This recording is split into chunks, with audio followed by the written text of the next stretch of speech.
The story of Manti Te'o being catfished is a little bit shocking and crazy. I think nowadays most people know what catfishing is, but in 2009, when this happened to him, it was sort of a new phenomenon. Not many people were on, a lot of social media platforms, and we didn't really hear that much about it, although we hear about it a lot more now and understand, um, you know, if you're speaking to somebody and you can't see them and they're not willing to meet, then something is wrong.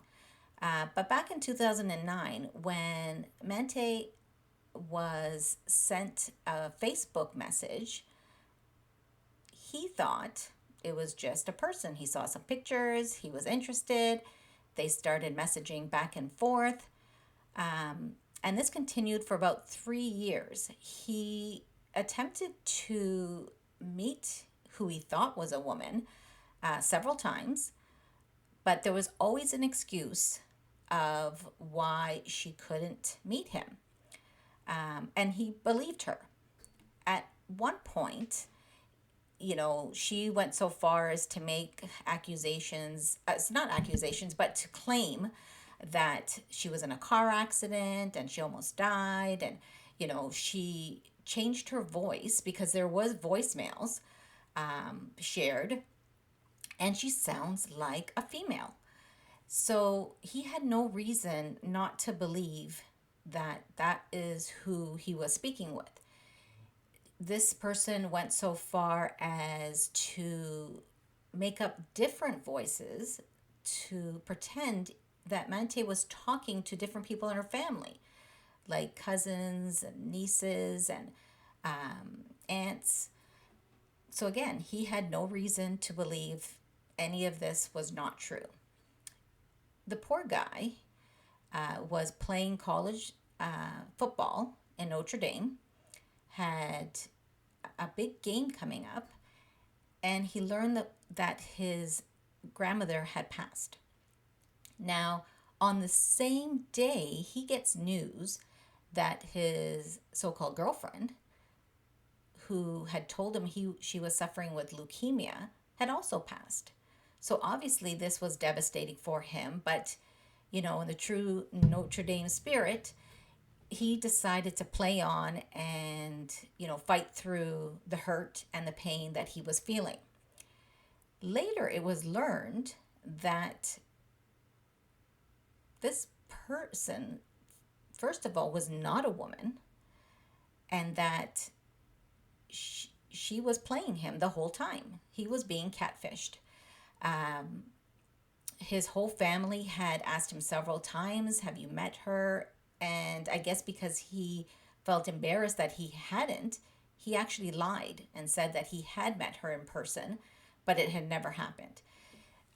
Later, it got out into the media that this story was, not true. And some people started to spin it that, he was trying to get sympathy because he was up for the Heisman Trophy. Now, he didn't win that. Johnny Manziel won that year. But the story goes, or at least some people believe, that this was all a hoax that he was a part of. Apparently, he had no part of this hoax. He was the victim of a catfish. This man who he was speaking to is now transitioned over and is a transgender woman. So it just makes the story more complicated.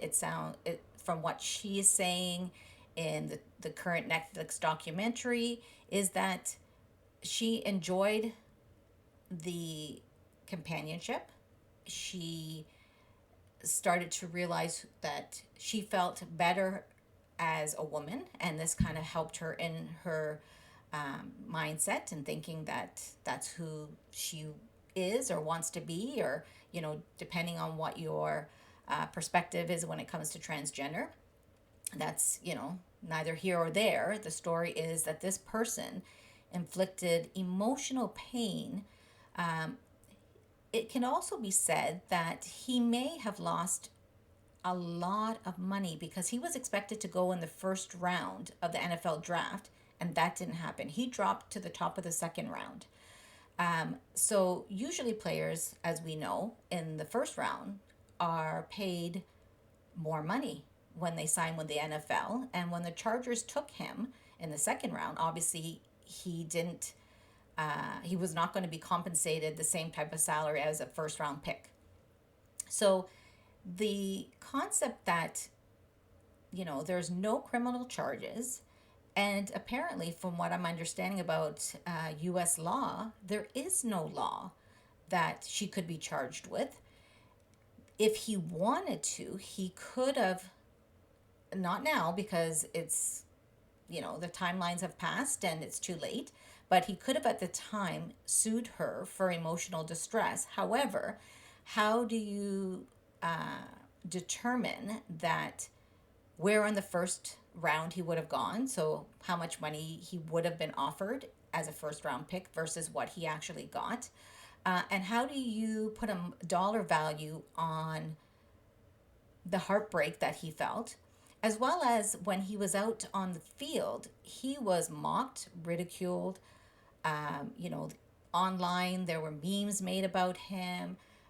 Obviously, to some degree, it was almost like bullying. He was bullied online and on the field.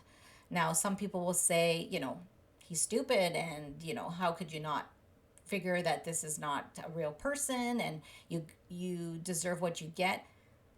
you know, I'm not of that mindset. I'm of more of the mindset of let's not blame the victim. Let's blame the person who perpetrated this because this is awful. How do you do that to somebody that supposedly you care about? I mean, to put this on for 3 years and have somebody fall for you, um, and they had talked about marriage.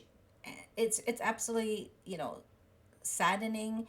It's shocking. I don't know, what would be in somebody to do that to somebody else. I don't understand that. But again, everybody's different. Um, he has accepted what has happened to him. He's moved on. He's now married. He has one child, and his wife is pregnant with his second. If you'd like to see more about this, you can follow the Netflix documentary. Um, it's really good. I really enjoyed it. So go check that out. And if you want to hear more stories like this, check out my YouTube channel, Rovis Rants. You can subscribe to this channel. Hit the like button if you enjoyed this video.